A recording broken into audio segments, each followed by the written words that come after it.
Hello students, myself Sagarika Majhi, Assistant Professor at ITS College of Pharmacy.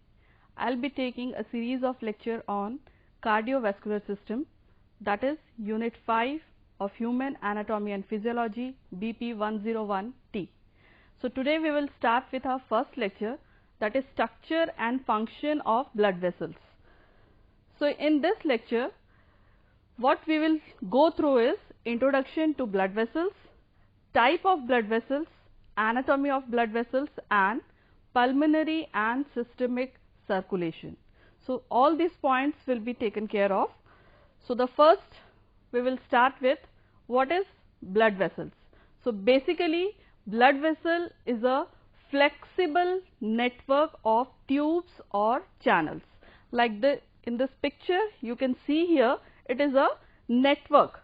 In this picture, as we can see, this is a network. So blood vessels are a network of flexible tubes. Why we are saying it as flexible tubes? Because these tubes or vessels can expand, can collapse, they can contract, they can relax as per the pressure applied on it. Fine. So blood vessels are the flexible network of tubes or channels, and these blood vessels are distributed throughout our body, and these blood vessels are distributed throughout our body so that blood can move from one place to another. Fine. So here now we will divide our blood vessels into various types. So our blood vessel is divided on the basis of their structure and function. So we will classify our blood vessels into three main types, that is arteries, veins and capillaries. So here in this diagram, as we can see, this part is completely your arteries, this blue zone is your veins, and the in between interconnecting zone is your capillaries. Fine. So arteries, veins and capillaries, these are the broad distribution of your blood vessels. Now we will go through a subsequent subdivision of your blood vessels. So here first we will start with arteries. Arteries are the blood vessels which carry blood away from the heart towards the tissues. Fine. And these are basically from the heart ventricles. The blood is pumped out from the heart ventricle, which enters into the artery, and from artery it will further enter into the tissues.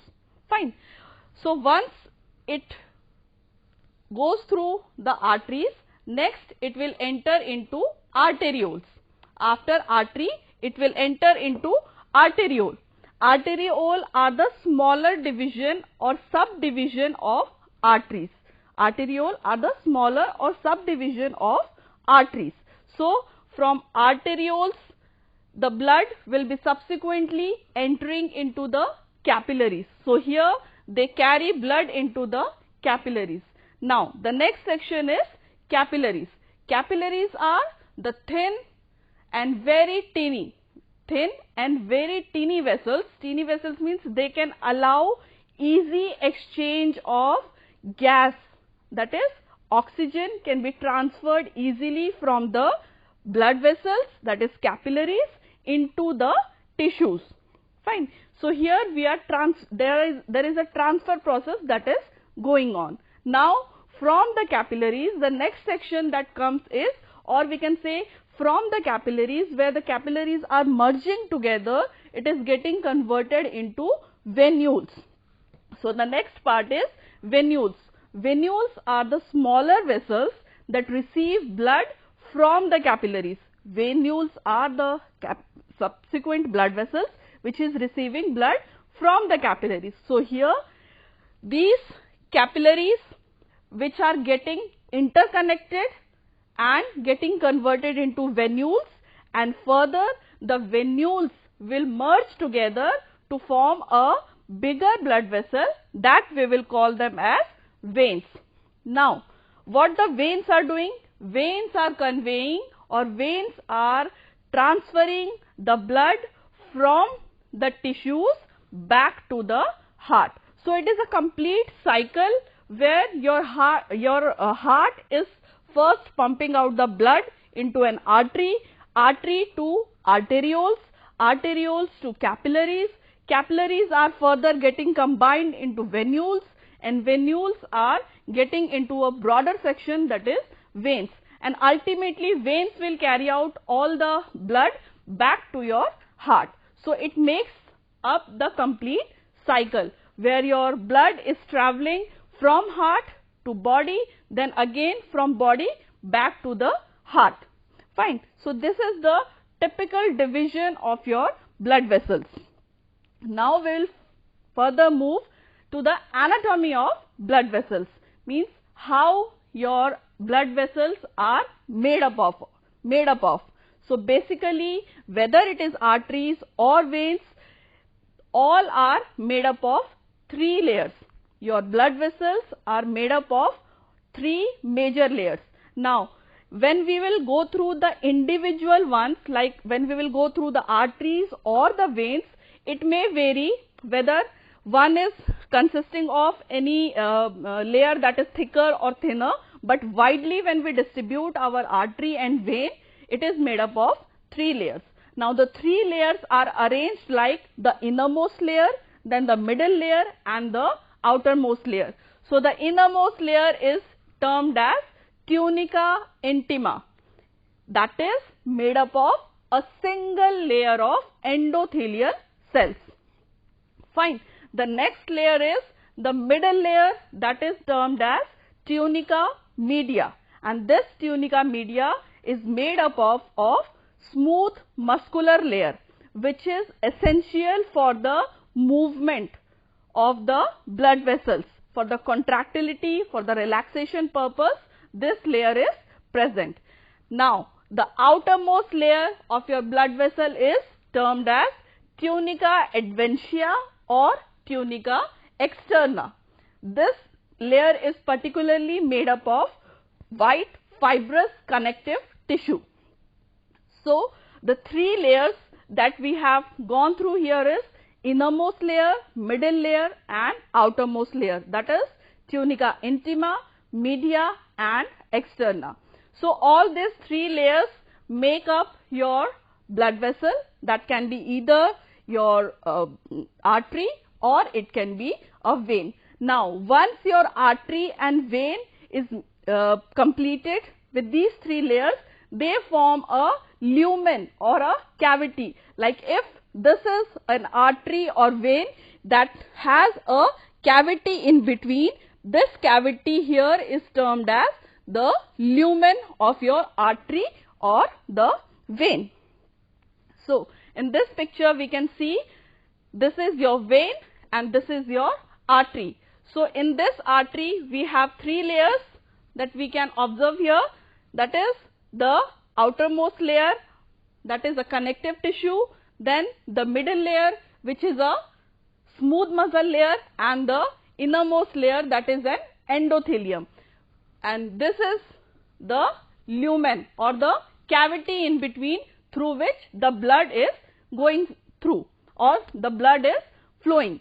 Similarly, this is the vein where this is the outermost layer, that is your tunica externa, this is your tunica media and this is your tunica interna.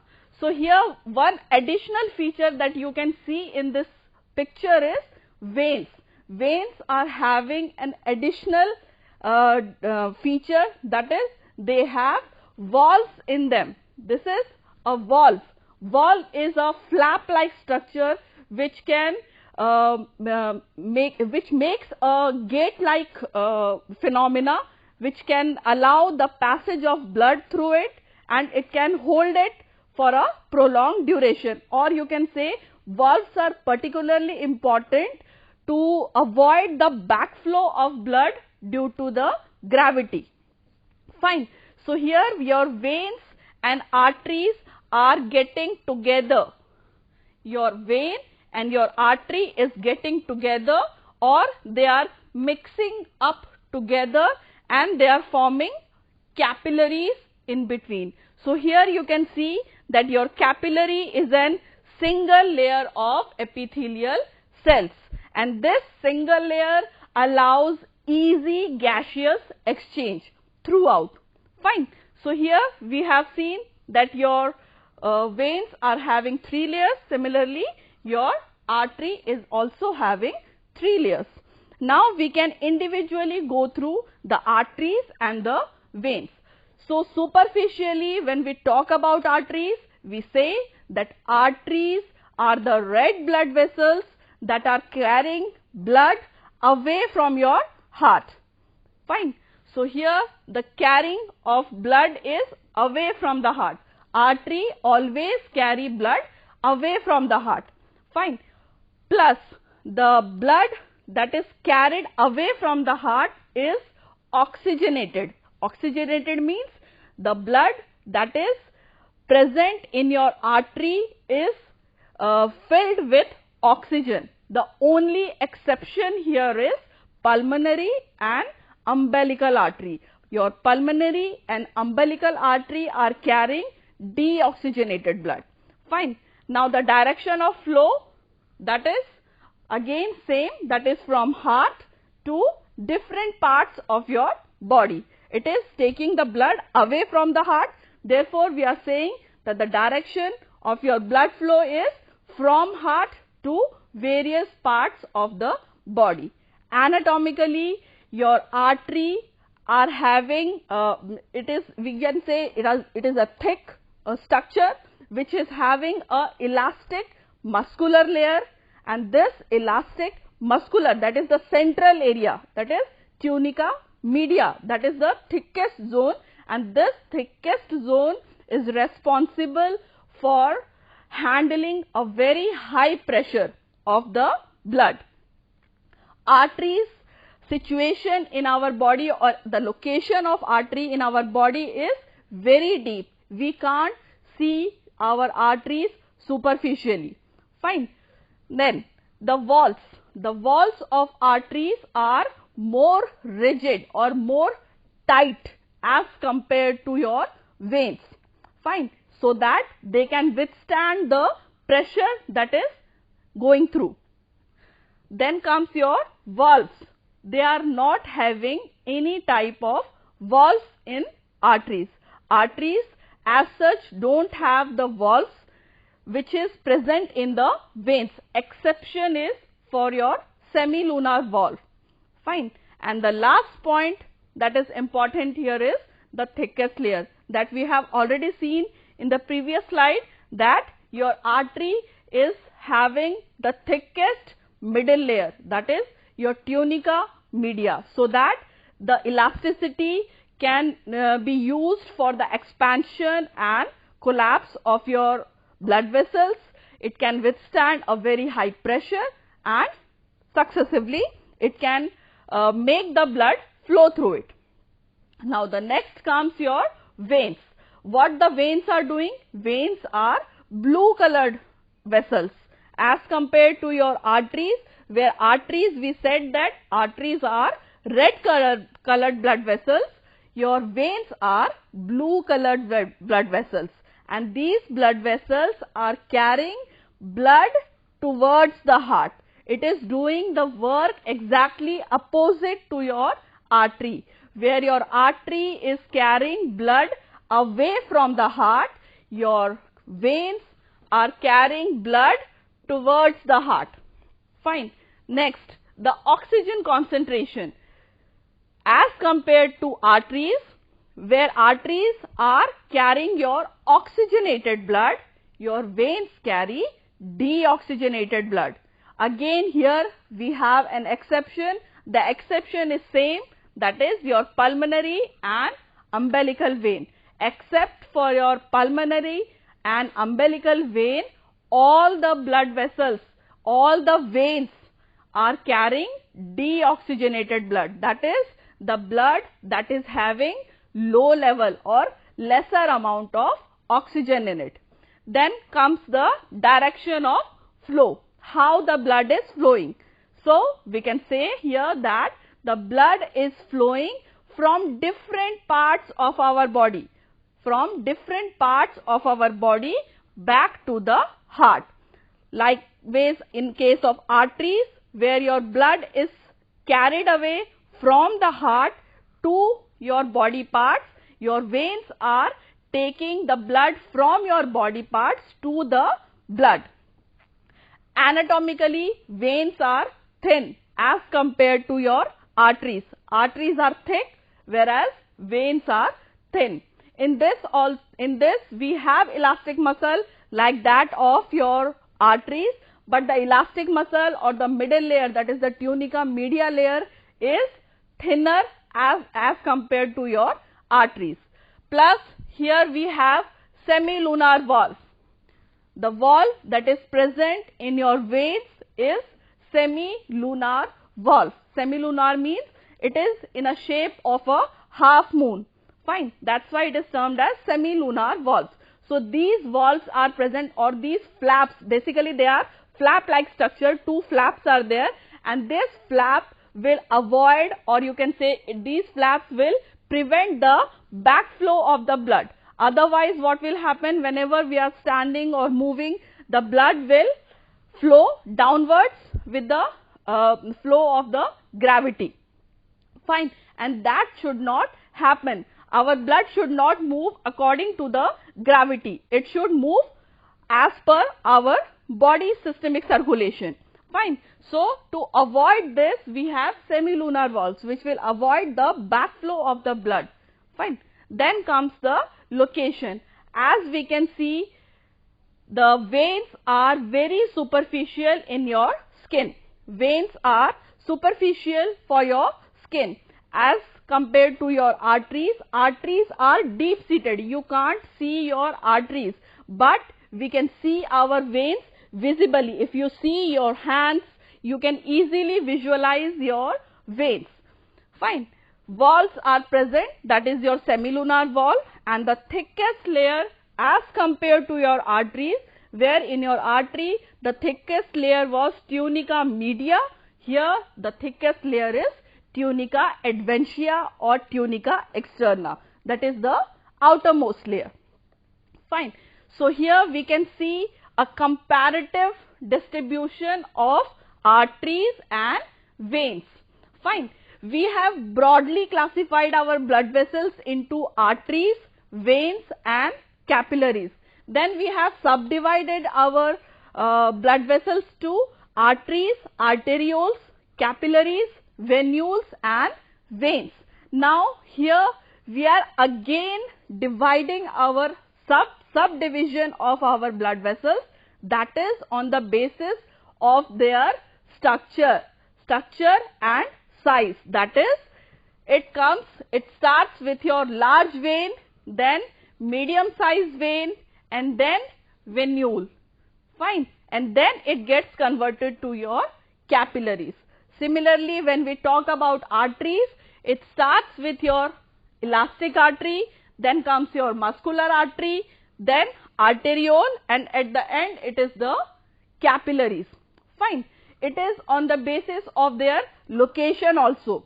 These elastic arteries are present near to your heart, where there is extensive pressure, and to withstand the extensive pressure, elastic artery is present so that they can easily withstand that pressure.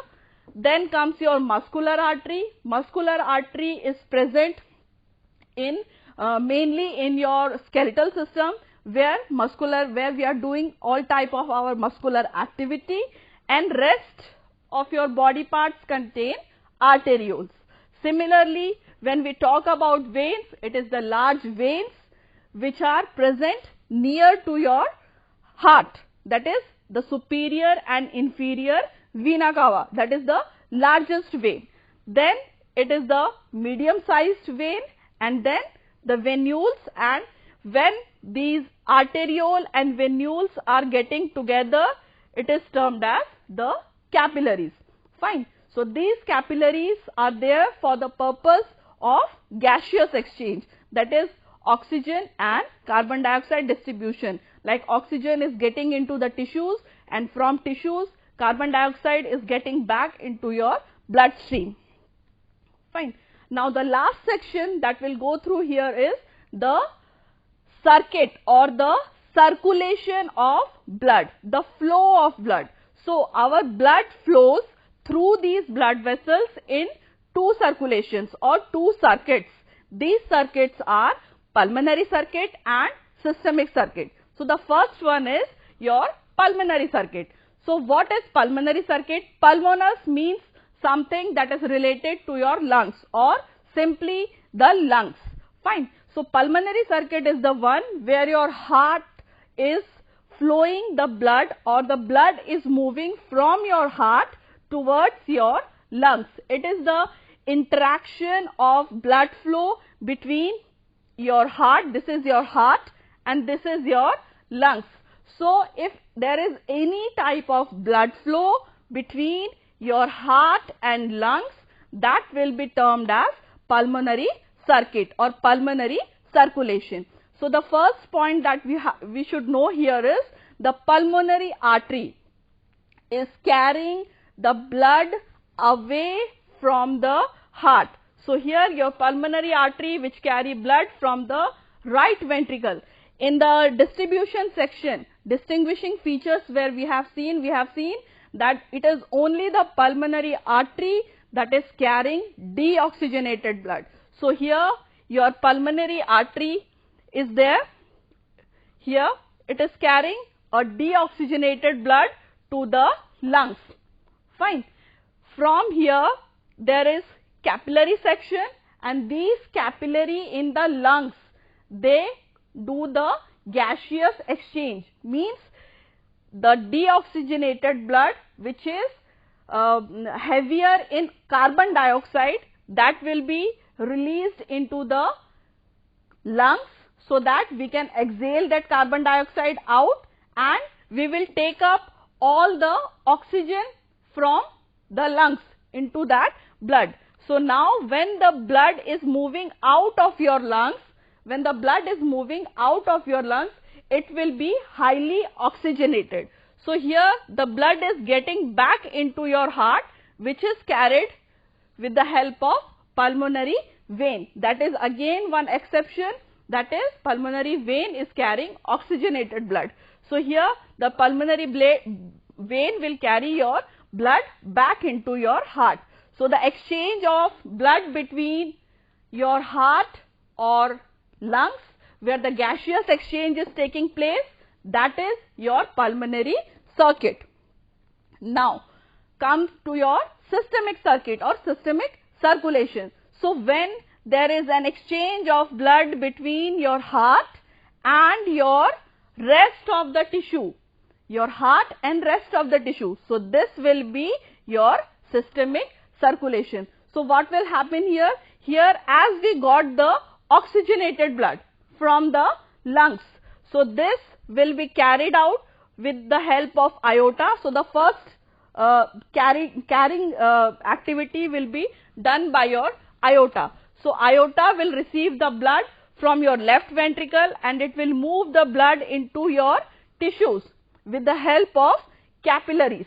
Fine. And here in the capillary section, capillaries will dispose of all the oxygen to your tissues and it will take back all the carbon dioxide that is present in the tissue into the capillaries. So here the capillaries will get together to get converted into your veins, and now your vein will further move the blood into your heart. Fine. So it is the superior and inferior vena cava, that is the largest vein. So the systemic veins will carry the blood back towards your right atrium. Fine. So here the blood is getting back into your heart, that is the deoxygenated blood. As the blood has given, the oxygenated blood has already been taken up by the tissues. All the oxygen is being taken up by the tissues, and tissue has given all the carbon dioxide that is present in it. So all the carbon dioxide carrying blood is getting back to your circulation. Fine. So that is how your pulmonary and systemic circulation takes place, where first your blood travels from your heart. It first enters into your lungs. In the lungs, it gives up the carbon dioxide, takes up the oxygen. This thing is done or carried away by your pulmonary artery. Now, as the blood has taken up all the oxygen, now the oxygenated blood will be carried away with the help of pulmonary vein towards the heart, and from the heart it will again move into your systemic circulation from your system, where the tissues are, after working out enough, it is having a lot of carbon dioxide in it. It will take up all the oxygen that is being flowing in the blood, and it will give away all the carbon dioxide.